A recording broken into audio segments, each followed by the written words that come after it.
પોરબંદરથી મહત્વના સમાચાર। પોરબંદર નજીકના બખરલા ગામે હત્યાનો બનાવ બનવા પામ્યો છે। આ હત્યાના બનાવને લઈ અને સમગ્ર વિસ્તારમાં ચકચાર। જૂના મન દુઃખને કારણે હત્યા થઈ હોવાનું હાલ જાણવા મળી રહ્યું છે। તો મીરામણ ખૂંટી ઉર્ફે લંગી નામના વ્યક્તિની હત્યા। મૃતદેહને પીએમ અર્થે પોરબંદરની ભાવસીજી હોસ્પિટલ ખસેડાયો છે। બગવદર પોલીસે ગુનો નોંધી અને વધુ તપાસ હાથ ધરી છે।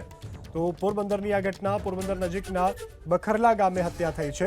જૂના બંદૂકને કારણે મીરામણ ખૂંટી ઉર્ફે લંગી નામના વ્યક્તિની હત્યા થઈ છે। હાલ તો મૃતદેહને પોસ્ટમોર્ટમ માટે પોરબંદરની ભાવસીજી હોસ્પિટલ ખસેડાયો છે અને બગવદર પોલીસે ગુનો નોંધી અને વધુ તપાસ હાથ ધરી છે। તો આ હત્યાના બનાવને લઈ અને સમગ્ર વિસ્તારમાં અત્યારે ચકચાર મચી જવા પામ્યો છે। પોરબંદરની ઘટના છે। પોરબંદરના બખરલા ગામની આ ઘટના કે જ્યાં જૂના બંદૂકને કારણે મીરામણ ખૂંટી ઉર્ફે લંગી નામના વ્યક્તિની હત્યા નિપજાવવામાં આવી છે। હાલ તો મૃતદેહને પીએમ અર્થે પોરબંદરની ભાવસીજી હોસ્પિટલ ખસેડાયો છે।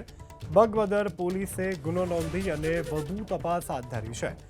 તો હત્યારાઓ પકડાયા કે કેમ તેને લઈ અને હાલ કોઈ સમાચાર નથી પ્રાપ્ત થઈ રહ્યા, પરંતુ આ મૃત્યુની ઘટનાને લઈ અને સમગ્ર વિસ્તારમાં અત્યારે અરેરાટીભર્યો માહોલ છે।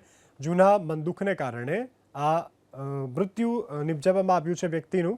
જો કે હજુ સુધી આરોપી પકડાયા છે કે કેમ તેને લઈ અને કોઈ જાણકારી નથી પ્રાપ્ત થઈ, પરંતુ પ્રાથમિક જાણકારી પ્રમાણે જૂની અદાવતમાં બંદૂક રાખી અને આ હત્યાને અંજામ આપવામાં આવ્યો છે। વધુ વિગત સાથે સંવાદદાતા અલ્પેશ ફોનલાઈન પર જોડાયા છે। અલ્પેશ, ઘટનાને લઈ શું વધુ વિગત અને ક્યારે ઘટના બનવા પામી? જી, આજ મોડી સાંજે આ ઘટના બની હતી। પોરબંદર નજીકના બખરલા ગામે આ ઘટનાનો બનાવ બન્યો હતો। મેરામણ લંગી જે કુખ્યાત ત્યાંનો લોકડ છે અને આની પહેલા પણ ઘણી વખત અનેક ઓલામાં તે માર ખાઈ ચૂકેલો છે અને એકબીજાને જૂની અદાવતની હિસાબે આ બનાવ બન્યો હોય એવું અત્યારે હાલ લાગી રહી છે। બગવદર પોલીસ આ મામલે વધારે તપાસ કરી રહી છે। જી અલ્પેશ, સમગ્ર જાણકારી બદલ આભાર। તો હાલ જૂની અદાવતમાં બંદૂક રાખી હત્યા થયાનું પ્રાથમિક તારણ સામે આવ્યું છે।